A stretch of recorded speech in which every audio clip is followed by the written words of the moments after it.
Alrighty, going to be taking a look at this Manon Cabimat slide projector. Here's what the slides look like. Pretty cool. They just go in the back right here.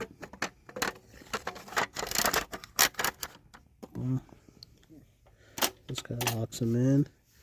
Let's go ahead and power her up. Alright. Comes with a little remote that you can use to focus. You can adjust focus on it. So just click the next slide.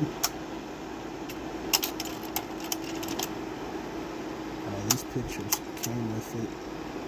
I don't know. It looks like somewhere in Asia in the 70s.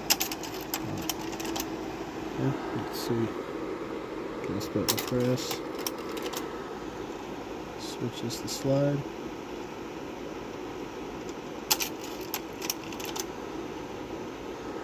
Yeah, cool little gadget.